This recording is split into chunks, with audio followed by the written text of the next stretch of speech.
Fellow Americans, good morning. Certain dates echo throughout history, including dates that instantly remind all who have lived through them where they were and what they were doing when our democracy came under assault. Dates that occupy not only a place on our calendars, but a place in our collective memory.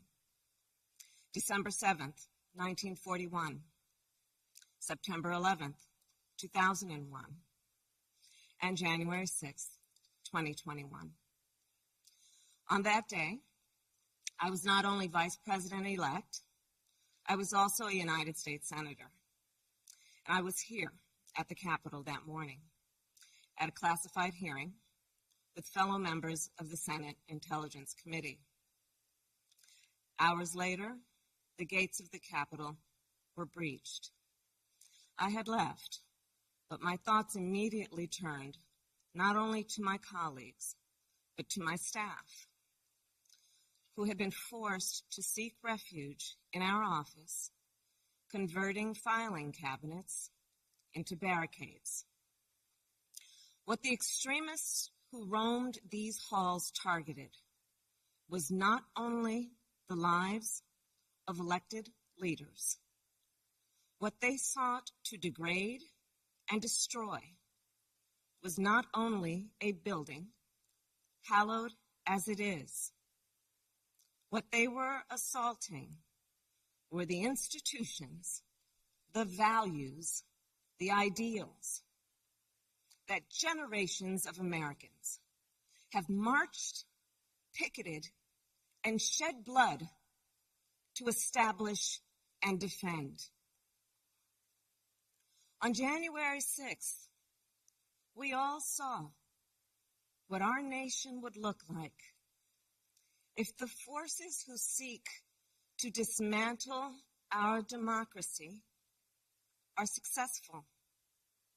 The lawlessness, the violence, the chaos. What was at stake then and now is the right to have our future decided the way the Constitution prescribes it, by we, the people, all the people. We cannot let our future be decided by those bent on silencing our voices, overturning our votes, and peddling lies and misinformation by some radical faction that may be newly resurgent, but whose roots run old and deep. When I meet with young people, they often ask about the state of our democracy, about January 6th. And what I tell them is January 6th reflects the dual nature of democracy, its fragility and its strength. You see, the strength of democracy is the rule of law. The strength of democracy is the principle that everyone should be treated equally, that elections should be free and fair, that corruption should be given no quarter. The strength of democracy is that it empowers the people. And the fragility of democracy is this, that if we are not vigilant, if we do not defend it, democracy simply will not stand. It will falter and fail.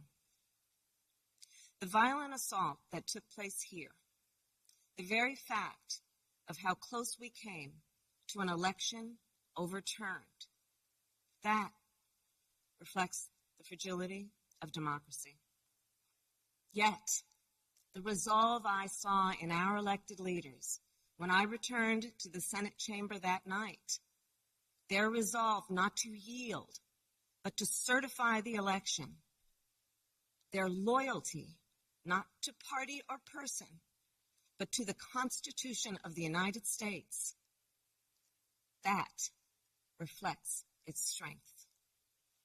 And so, of course, does the heroism of the Capitol Police, the D.C. Metropolitan Police Department, the National Guard, and other law enforcement officers who answered the call that day, including those who later succumbed to wounds, both visible and invisible. Our thoughts are with all of the families who have lost a loved one. You know, I wonder, how will January 6th come to be remembered in the years ahead? Will it be remembered as a moment that accelerated the unraveling of the oldest, greatest democracy in the world? Or a moment when we decided to secure and strengthen our democracy for generations to come? The American spirit is being tested. The answer to whether we will meet that test resides where it always has resided in our country, with you, the people. And the work ahead will not be easy. Here in this very building, a decision will be made about whether we uphold the right to vote and ensure free and fair elections. Let's be clear. We must pass the voting rights bills that are now before the Senate. And the American people must also do something more. We cannot sit on the sidelines.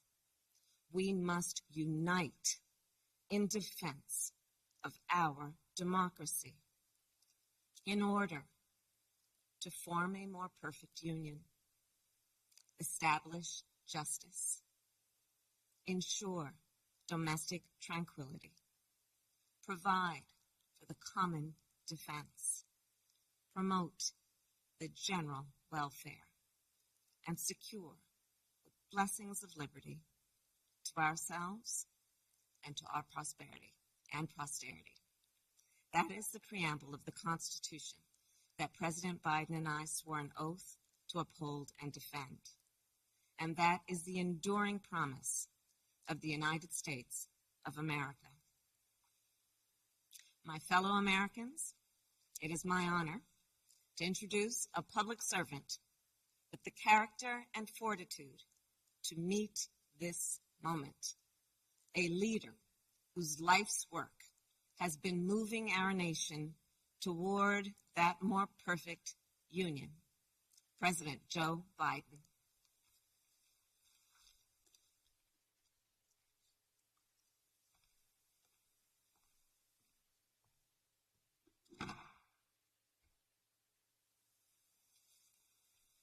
Madam Vice President, my fellow Americans, to state the obvious, 1 year ago today, in this sacred place, democracy was attacked, simply attacked.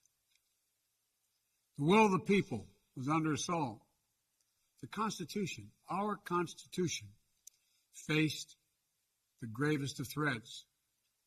Outnumbered in the face of a brutal attack, the Capitol Police, the D.C. Metropolitan Police Department, the National Guard, and other brave law enforcement officials saved the rule of law. Our democracy held. We, the people, endured. We, the people, prevailed. For the first time in our history, a president had not just lost an election, he tried to prevent the peaceful transfer of power as a violent mob breached the Capitol. But they failed. They failed. And on this day of remembrance, we must make sure that such attack never happens again.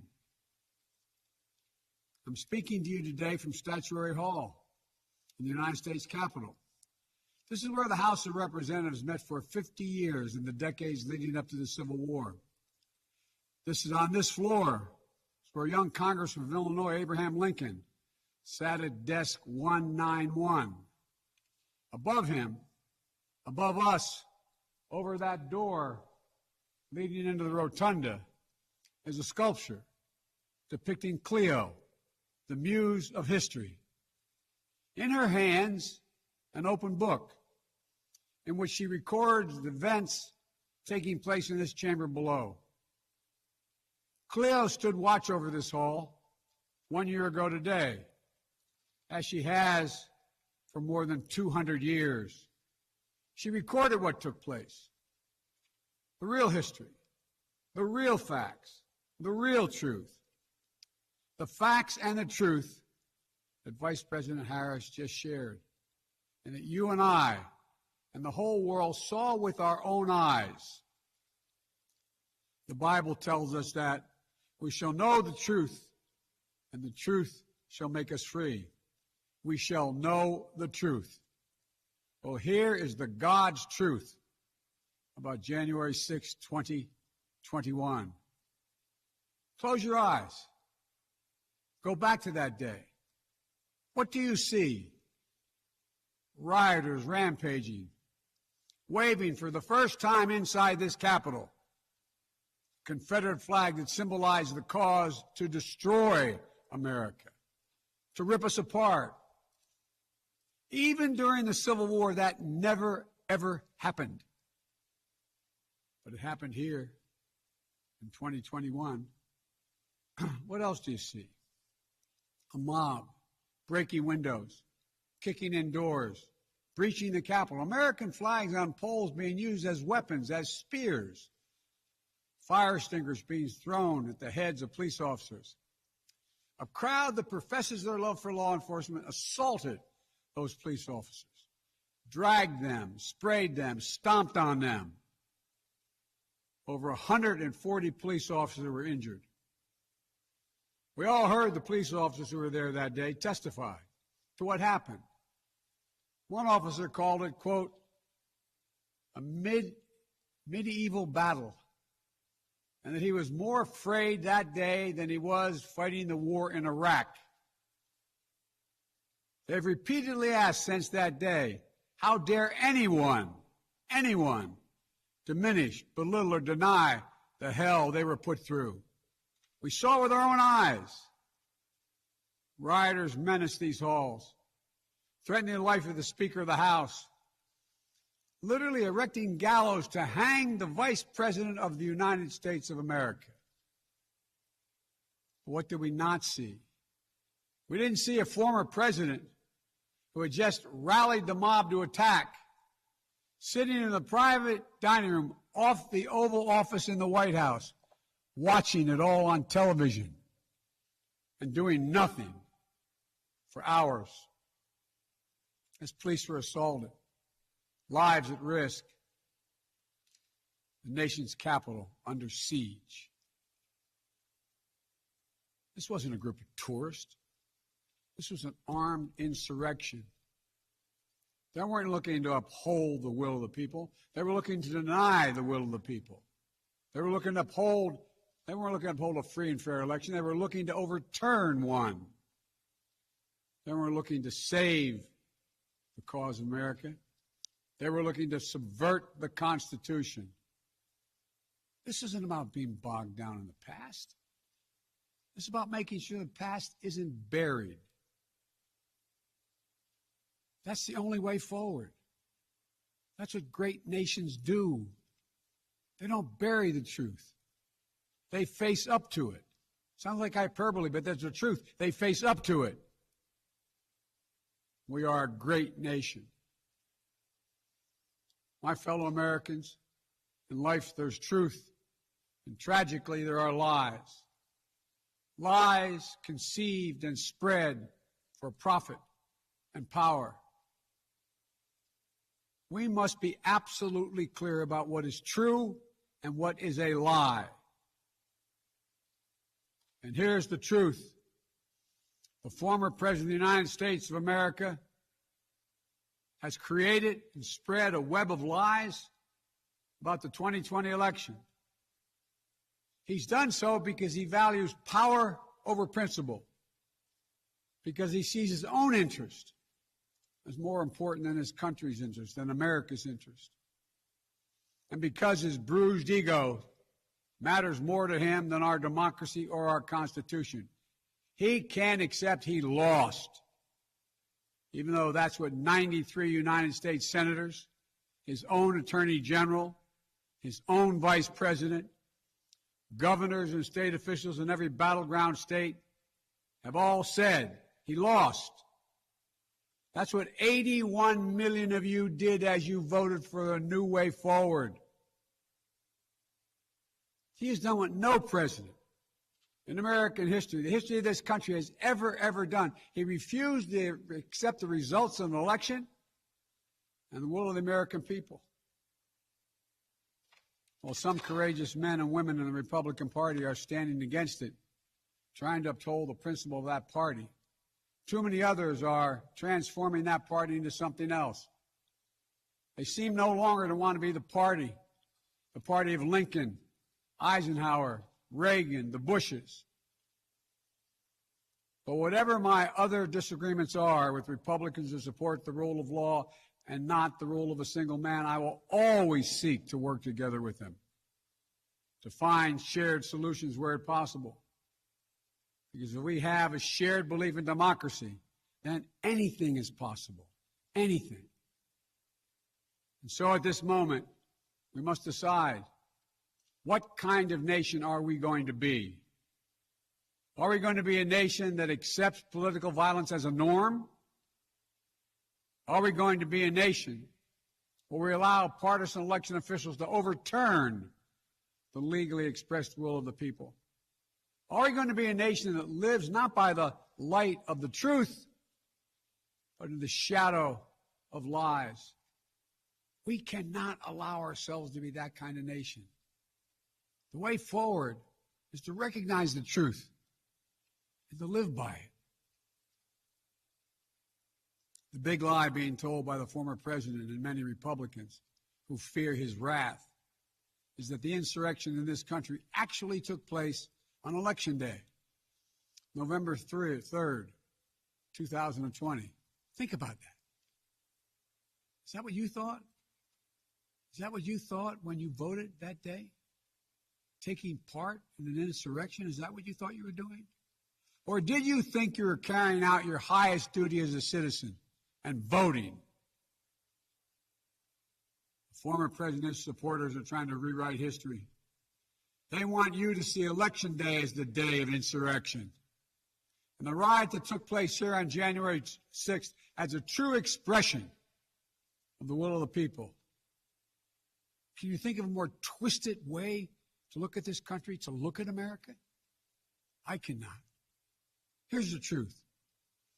The election of 2020 was the greatest demonstration of democracy in the history of this country. More of you voted in that election than have ever voted in all of American history. Over 150 million Americans went to the polls and voted that day. In a pandemic, some at great risk to their lives. They should be applauded, not attacked. Right now, in state after state, new laws are being written, not to protect the vote, but to deny it. Not only to suppress the vote, but to subvert it. Not to strengthen or protect our democracy, but because the former president lost, instead of looking at the election results from 2020 and saying they need new ideas or better ideas to win more votes, the former president and his supporters have decided the only way for them to win is to suppress your vote and subvert our elections. It's wrong. It's undemocratic. And frankly, it's un-American. The second big lie being told by the former president and his supporters is that the results of the election of 2020 can't be trusted. The truth is that no election in American history has been more closely scrutinized or more carefully counted. Every legal challenge questioning the results in every court in this country that could have been made was made and was rejected, often rejected by Republican-appointed judges, including judges appointed by the former president himself, from state courts to the United States Supreme Court. Recounts were undertaken in state after state. Georgia counted its results 3 times, with 1 recount by hand.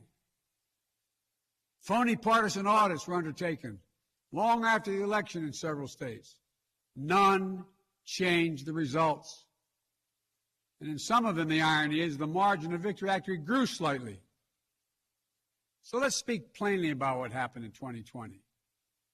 Even before the first ballot was cast, the former president was preemptively sowing doubt about the election results.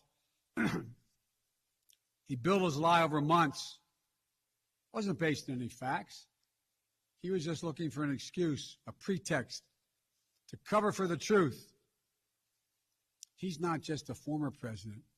He's a defeated former president. Defeated by a margin of over 7 million of your votes in a full and free and fair election. There is simply zero proof the election results were inaccurate.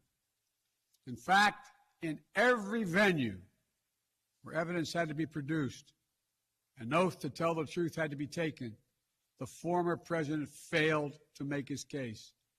Just think about this. The former president and his supporters have never been able to explain how they accept as accurate the other election results that took place on November 3rd. The elections for governor, United States Senate, House of Representatives. Elections which they closed the gap in the House. They challenged none of that. The president's name was first. Then we went down the line. Governors, senators, House of Representatives. Somehow those results are accurate on the same ballot. But the presidential race was flawed. And on the same ballot, the same day, cast by the same voters. The only difference, the former president didn't lose those races. He just lost the one that was his own. Finally, the third big lie being told by a former president and his supporters is that the mob who sought to impose their will through violence are the nation's true patriots. Is that what you thought when you looked at the mob ransacking the Capitol, destroying property, literally defecating in the hallways, rifling through the desks of senators and representatives, hunting down members of Congress? Patriots? Not in my view. To me, the true patriots were the more than 150 Americans who peacefully expressed their vote at the ballot box. The election workers who protected the integrity of the vote. And the heroes who defended this Capitol. You can't love your country only when you win. You can't obey the law only when it's convenient. You can't be patriotic when you embrace and enable lies. Those who stormed this Capitol, and those who instigated and incited, and those who called on them to do so, held a dagger at the throat of America and American democracy. They didn't come here out of patriotism or principle. They came here in rage, not in service of America, but rather in service of one man. Those who incited the mob, the real plotters who were desperate to deny the certification of this election and defy the will of the voters. But their plot was foiled. Congressmen, Democrats, and Republicans stayed. Senators, representatives, staff, they finished their work the Constitution demanded. They honored their oath to defend the Constitution against all enemies, foreign and domestic. Look, folks, now it's up to all of us, to we the people, to stand for the rule of law, preserve the flame of democracy, to keep the promise of America alive. The promise is at risk, targeted by the forces that value brute strength over the sanctity of democracy, fear over hope, personal gain over public good. Make no mistake about it, we're living at an inflection point in history, both at home and abroad.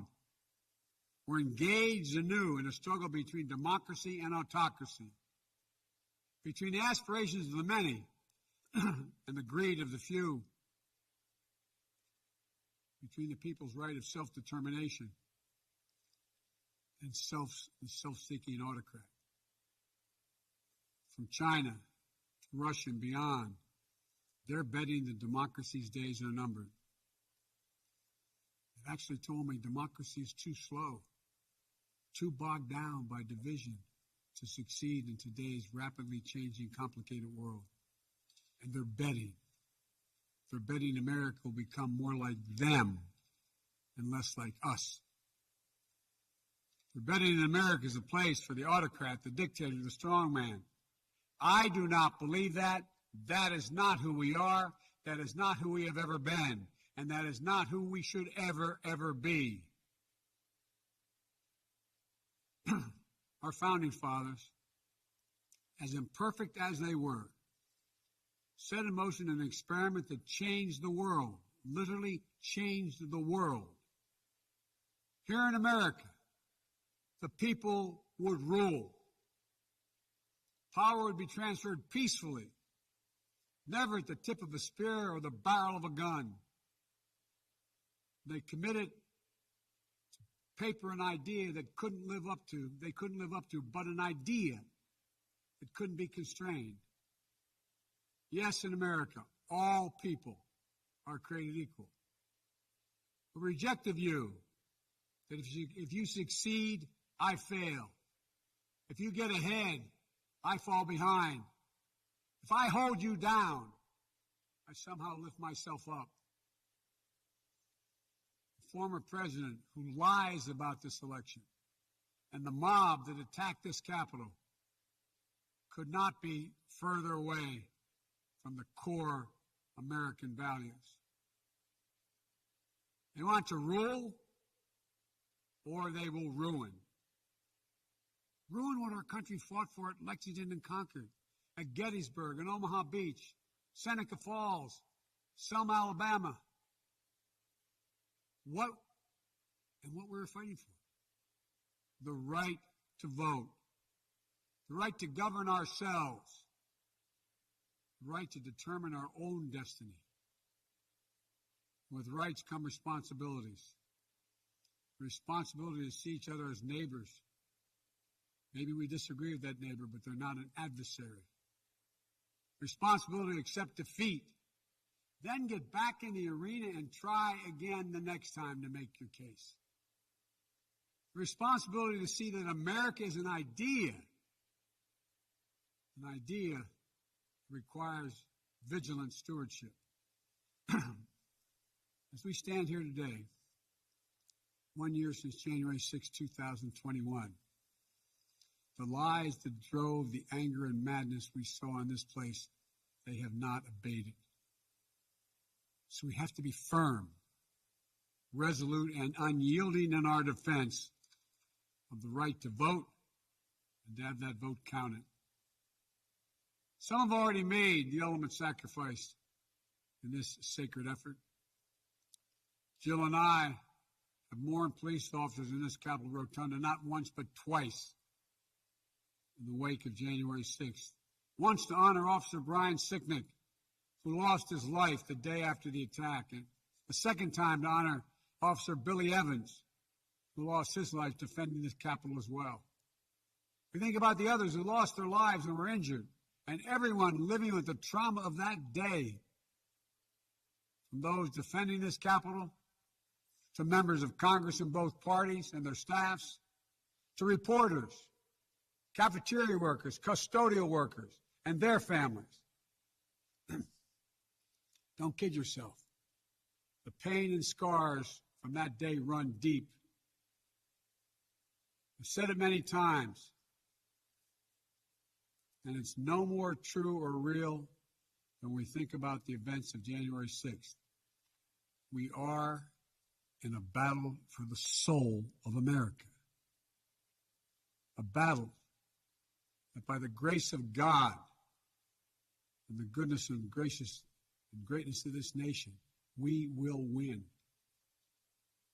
Believe me, I know how difficult democracy is, and I'm crystal clear about the threats America faces. But I also know that our darkest days can lead to light and hope. From the death and destruction, as the Vice President referenced in Pearl Harbor, came the triumph over the forces of fascism. From the brutality of Bloody Sunday on the Edmund Pettus Bridge came historic voting rights legislation. So now let's step up, write the next chapter in American history, where January 6th marks not the end of democracy, but the beginning of a renaissance of liberty and fair play. I did not seek this fight brought to this Capitol 1 year ago today, but I will not shrink from it either. I will stand in this breach. I will defend this nation, and I will allow no one to place a dagger at the throat of democracy. We will make sure the will of the people is heard, that the ballot prevails, not violence, that authority in this nation will always be peacefully transferred. I believe the power of the presidency and the purpose is to unite this nation, not divide it, to lift us up, not tear us apart. It's about us, not about me. Deep in the heart of America burns a flame, lit almost 250 years ago, of liberty, freedom, and equality. This is not a land of kings or dictators or autocrats. We're a nation of laws, of order, not chaos, of peace, not violence. Here in America, the people rule through the ballot, and their will prevails. So let us remember, together, we're one nation, under God, indivisible. That today, tomorrow, and forever at our best, we are the United States of America. God bless you all. May God protect our troops. And may God bless those who stand watch over our democracy.